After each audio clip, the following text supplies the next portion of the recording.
आप सभी स्टूडेंट जो कक्षा 10 की परीक्षा इस बार देंगे, उनके इस संस्कृत प्रश्न पत्र में एक पार्ट आता है गद्यांशों की हिंदी में व्याख्या लिखिए। लगभग 4 अंक का आता है। आपको मैं बताऊं कि अभी तक आपने जो भी क्वेश्चन बैंक या वीडियोस देखे होंगे, उन्होंने उसमें बस लिखने की आपको विधियाँ है उसका अनुवाद बताए होंगे। हमारी इस वीडियो में आपको हिंदी का जो इसका व्याख्या करना है वो इस तरीके से बताया जा रहा है कि उसको करने के बाद आपको उस चीज़ को याद करने की ज़रूरत नहीं पड़ेगी, ये गारंटी है। अगर आपको ऐसा न लगे तो वीडियो को आप कमेंट कर दीजिएगा जो आपको जी करे। तो देखिएगा मैं जैसे बता रहा हूँ, आप इसी तरीके से इसका हिंदी अनुवाद अपने पेपर में परीक्षा पुस्तिका में लिखना है। तो सबसे पहले सुनिए, सुनते जाइएगा, 1 से 2 बार देखिएगा। वैसे ये जो पद मैं जो गद्य बता रहा हूँ, ये गद्य आपकी परीक्षा की दृष्टि से बहुत इंपॉर्टेंट है। अभी मैं 2-3 गद्य कराऊँगा, बस 2-3 ठो आप कर लीजिएगा, आपका पेपर में 100% गारंटी वही आना है। जैसे पहली लाइन है, नैतिक मूल्य ही व्यक्ति सामाजिकी प्रतिष्ठा भी वर्धते। देखिए क्या लिखा है, नैतिक मूल्य व्यक्ति की सामाजिक प्रतिष्ठा भी वर्धते, माने प्रतिष्ठा को बढ़ाते हैं। हो गया बस, जो लिखा है वही बोलना है आपको। मानव कल्याण आय, आय का मतलब होता है के लिए, मानव कल्याण के लिए नैतिकता आवश्यकी आवश्यक है। नैतिकता नैतिकतयो व्यक्तैः समाजस्य राष्ट्रस्य विश्वस्य कल्याणं कुरुते। क्या लिखा है सुनिए, नैतिकतयो, एव का मतलब होता है ही, नैतिकता ही व्यक्ति माने व्यक्ति की, समाजस्य माने समाज की, राष्ट्रस्य माने राष्ट्र की, विश्वस्य माने विश्व की, कल्याण के कल्याणम कुरुते मतलब कल्याण करते हैं। हो गया। नैतिकता चरणे नैव, ये आयु लगा है ना, तो एव का मतलब होता है ही। तो नैतिकता का जो चरण है, नैतिक आचरण के द्वारा ही मनुष्येषु, जिसमें सु लग जाए उसका अर्थ होता है में, मनुष्यों में त्याग, तप, विनय, सत्य, न्यायप्रियता एवं अन्य भी, अपि लगा है ना तो आपका मतलब भी ही होगा, एवं अन्य भी मानवीय गुणाह माने ढेर सारे गुण।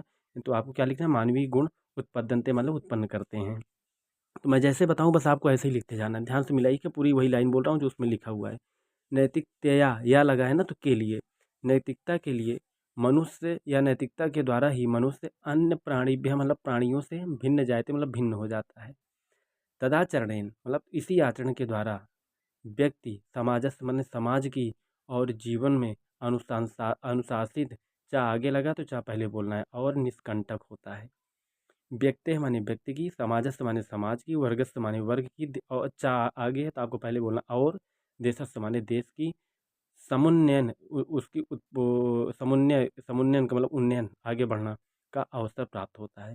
समाज माने समाज, ईर्ष्या, द्वेष, छल, कलह आदि दोषेभ्यो, कलह आदि दोषेभ्यो से मुक्तो अभवति माने मुक्त हो जाता है। अस्माकम, जब भी अस्माकम है, अस्माकम का मतलब होता है हमारा, हमारा सामाजिक अंतर्राष्ट्रीय संबंधा माने संबंध, नैतिकता चरणेन का मतलब होता है नैतिक आचरण के द्वारा, दृढ़ा भवन्ति माने दृढ़ होते हैं, मजबूत होते हैं। अतः नैतिकता शब्द, अतः नैतिकता का जो शब्द है, सच्चरित्रवाचक, अच्छे चरित्र का वाचक, सुखमय जीवन नस्य आधार, सुखमय जीवनस्य आधार का मतलब होता है सुखमय जीवन का आधार है। देखिए जो भी चीज़ें इसमें लिखी गई हैं मैं वही बोल रहा हूँ, टोटल हिंदी, अपनी तरफ से कुछ नहीं जोड़ा गया। आप ध्यान से सुनते जाइए, एक बार फिर मैं पूरी हिंदी बोल रहा हूँ। नैतिक मूल्य व्यक्ति की सामाजिक प्रतिष्ठा भी वर्धते मतलब होता है सामाजिक प्रतिष्ठा वर्धते माने बढ़ाते हैं। मानव कल्याणाय, मानव कल्याण के लिए नैतिकता आवश्यक है। नैतिकता के द्वारा ही व्यक्ति समाज का, राष्ट्र का, विश्व का कल्याण करता है।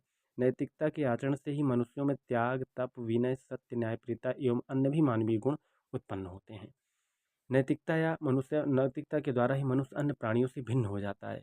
इसी आचरण के द्वारा व्यक्ति समाज के और जीवन के में अनुशासित और निष्कंटक होता है। व्यक्ति समाज के, वर्ग के और देश के लिए समुन्नयन, उनकी उन्नति के लिए अवसर प्राप्त करता है। समाज ईर्ष्या, द्वेष, छल, कलह आदि दोषों से मुक्त हो जाता है। अस्माकम माने हमारा, सामाजिक अंतर्राष्ट्रीय संबंध, नैतिकता चरण मतलब होता है नैतिक आचरण के द्वारा, दृढ़ा भवन्ति माने दृढ़ होते, मजबूत होते हैं। अतः नैतिकता शब्द, अतः नैतिकता का जो शब्द है, सच्चरित्रवाचक, अच्छे चरित्र का वाचक है, सुखमय जीवन का आधार है। हमारे प्रिय दोस्तों, या हमारे जो भी स्टूडेंट जो कक्षा 10 में हैं, अभी मैं आपको 2 पद्य गद्य और कराऊंगा। इन 3 गद्य से ही आपके पेपर में देखिएगा वही गद्य आएंगे। और जो गद्य मैं बता रहा हूँ उसको याद करने की ज़रूरत नहीं है, वीडियो को लगा लेना और ध्यान से सुन लेना 2 बार। आपकी परीक्षा में आपको याद करने की ज़रूरत नहीं पड़ेगी।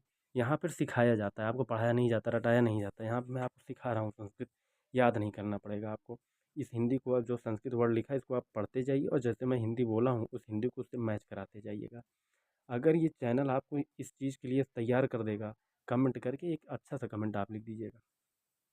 कक्षा 10 में और भी टीचर्स हैं हमारे, उसके माध्यम से आपको हिंदी, गणित, अंग्रेजी के भी इंपॉर्टेंट चीज़ें बताई जाएंगी, लेकिन वही चीज़ बताया जाता है जो पेपर में आने के सत नहीं 101% गारंटी है, आना आना है।